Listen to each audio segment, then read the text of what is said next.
Hola chicos, en esta clase lo que les voy a explicar van a ser algunos conceptos de trigonometría y de circunferencia trigonométrica, pero en primer lugar lo que necesitamos recordar es algunos conceptos de ángulos, ¿sí?, en un sistema de ejes cartesianos.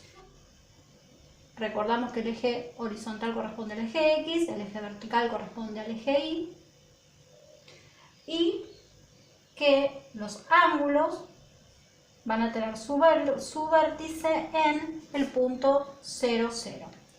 Entonces, podemos imaginarnos agujas del reloj donde una aguja va a quedar fija, siempre se llama lado inicial, corresponde a la semirrecta positiva de X, y a su vez el ángulo va a tener un lado terminal. Tenemos un ejemplo acá donde construí un ángulo en sentido horario. Entonces, como es en sentido horario, este ángulo es negativo, ¿sí? Esta aguja del reloj que quedó fija sería mi lado inicial.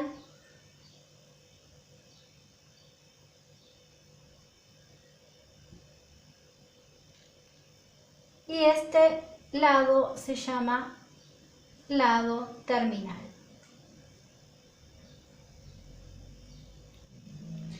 Y bueno, vamos a hacer otro, no importa la amplitud del ángulo, estos son ejemplos,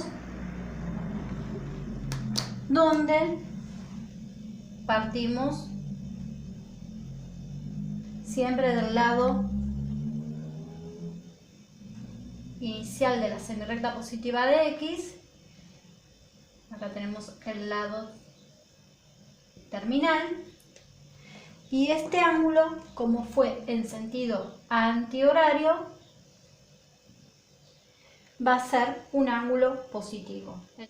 Entonces, tener en cuenta que podemos hacer más de un giro hacia ambos sentidos. Nuevamente, eje horizontal X, eje vertical Y. Cuando ustedes dibujan una circunferencia con el compás, no importa con qué amplitud lo dibujen, ¿sí? La amplitud del compás es cualquiera, pero el centro, pinchan el compás en el centro de las coordenadas cartesianas. Por convención se dice que el radio vale 1.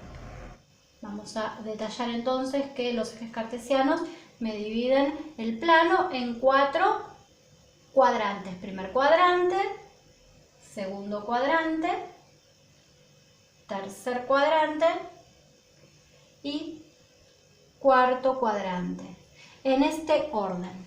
Bien, entonces los ángulos los vamos a poder representar en la circunferencia trigonométrica en los diferentes cuadrantes, ¿sí? Eso lo vamos a hacer ahora en distintos ejemplos. Representé un ángulo cualquiera en el primer cuadrante y vemos que tenemos una intersección del lado terminal. Este ángulo es positivo, ¿no? Alfa, ángulo positivo. Esta intersección del lado terminal con la circunferencia trigonométrica me permite trazar de manera vertical hasta el eje X un segmento. Entonces me queda determinado un triángulo rectángulo, ¿sí? Este ángulo es de 90 grados. Y vamos a detallar que el radio, que es este lado, la hipotenusa sería mi triángulo,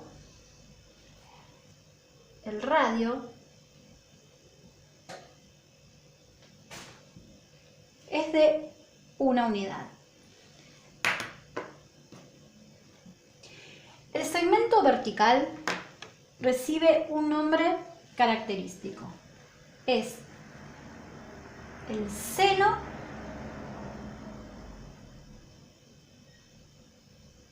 del ángulo alfa. Y el segmento que me queda sobre el eje X, este segmento, representa el coseno del ángulo alfa.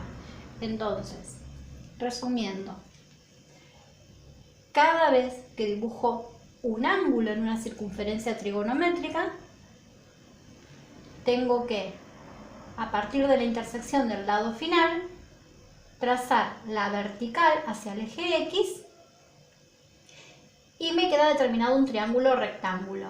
Entonces, este segmento vertical recibe el nombre de seno de alfa y el segmento horizontal coseno de alfa. Entonces, si relacionamos con las definiciones de las razones trigonométricas, podemos reemplazarlo con las coordenadas y determinar el por qué este segmento vertical es el seno y por qué el horizontal es el coseno. Por definición, entonces, el seno de alfa es cateto opuesto dividido hipotenusa. Entonces, el cateto opuesto en este triángulo rectángulo es el que está enfrente al ángulo alfa, corresponde a la coordenada en y, dividido la hipotenusa, que vale, en este caso, 1, que es el radio. ¿Sí? Tenemos hipotenusa, cateto opuesto, cateto adyacente. Entonces, y sobre 1 es y. Es por eso que geométricamente el seno corresponde a este segmento vertical n. Y el coseno de alfa es, por definición, cateto adyacente dividido hipotenusa. Tenemos entonces el cateto adyacente, que corresponde a la coordenada en x, dividido la hipotenusa, que es el radio, que vale 1. Y x sobre 1 es x. De ahí que el segmento que queda determinado horizontal en el eje x corresponde al coseno de alfa. Y por último, la tangente representa el segmento vertical que se construye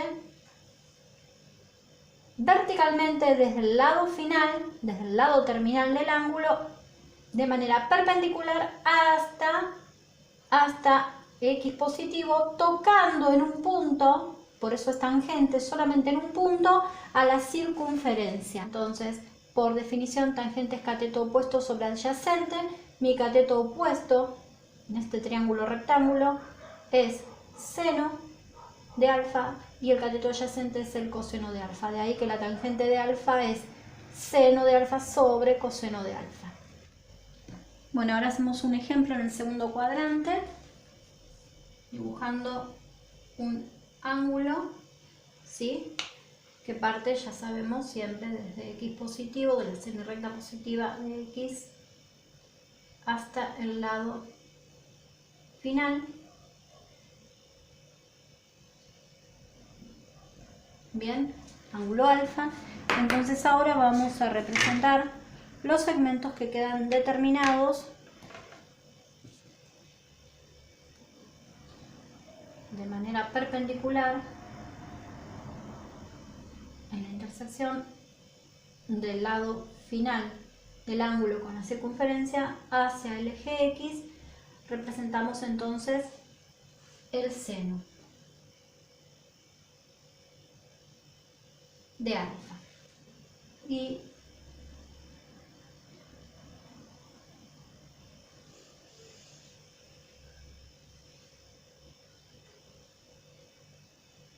el coseno de alfa. La tangente siempre se representa en x positivo, entonces vamos a extender, a prolongar simétricamente hacia el x positivo, nuestro lado final, y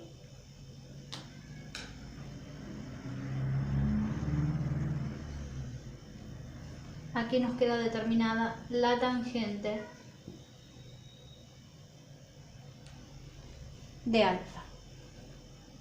Estamos ahora con un ángulo representado en el tercer cuadrante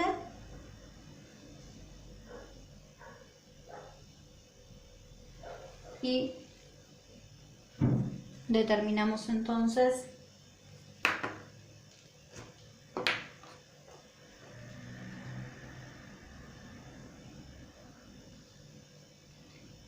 el seno de alfa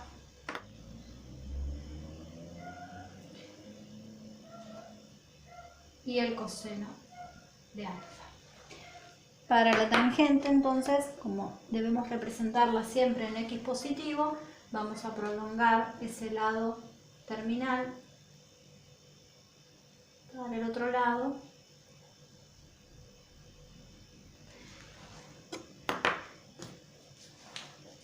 Y de manera perpendicular, entonces, ahora hacia el eje x, tangente a la circunferencia, nos queda el segmento que la representa. Por último, visualizamos entonces un ángulo en el cuarto cuadrante. Partimos de x positivo, llegamos al lado final, eso es alfa, ángulo alfa. A través de la intersección perpendicular al eje x representamos el seno de alfa y el segmento que nos queda determinado sobre la x es el coseno de alfa. Perpendicular tangente a la circunferencia representa la misma. Vamos a deducir ahora entonces los signos en cada uno de los cuadrantes. Vamos a empezar por el seno, observando que en el primer cuadrante el seno es positivo, ya que representa el segmento correspondiente a y positivo. Bien, entonces seno positivo. En el segundo cuadrante también estamos en y más, entonces positivo en el segundo cuadrante también. En el tercer cuadrante ya estamos en y menos, entonces el seno es negativo. Y en el cuarto cuadrante el seno también sigue siendo negativo. Para el coseno observamos que tenemos en el primer cuadrante el coseno está sobre el x positivo, entonces el coseno en el primer cuadrante es positivo. En el segundo cuadrante está sobre x negativo, bien, es negativo en el segundo. En el tercer cuadrante también es negativo y en el cuarto cuadrante vuelve a ser positivo. Para la tangente podemos trabajar con la regla de los signos. Sabemos por definición que la tangente es seno sobre coseno, entonces si en el primer cuadrante el seno es positivo, dividido el coseno que también es positivo, más sobre más es más. Entonces la tangente en el primer cuadrante es positiva y podemos visualizarla gráficamente que está en y positiva. En el segundo cuadrante, haciendo entonces con la regla de los signos seno sobre coseno, tenemos más sobre menos, que es menos. Entonces la tangente en el segundo cuadrante es negativa y geométricamente lo podíamos visualizar. La tangente va a ser negativa ya que está en y menos. Corresponde el segmento a y negativo. En el tercer cuadrante tenemos seno sobre coseno, menos dividido menos, más. Corresponde a y más. Y en el cuarto cuadrante, seno sobre coseno, menos sobre más es menos, por la regla de los signos, y observamos geométricamente que la tangente queda representada en y menos, en negativa. Es importante entender que en trigonometría debemos conocer algunos conceptos, ¿sí? Por ejemplo, las razones trigonométricas a través de SOHCAHTOA nos permite memorizar esas definiciones de seno, coseno y tangente, y el resto lo podemos deducir geométricamente.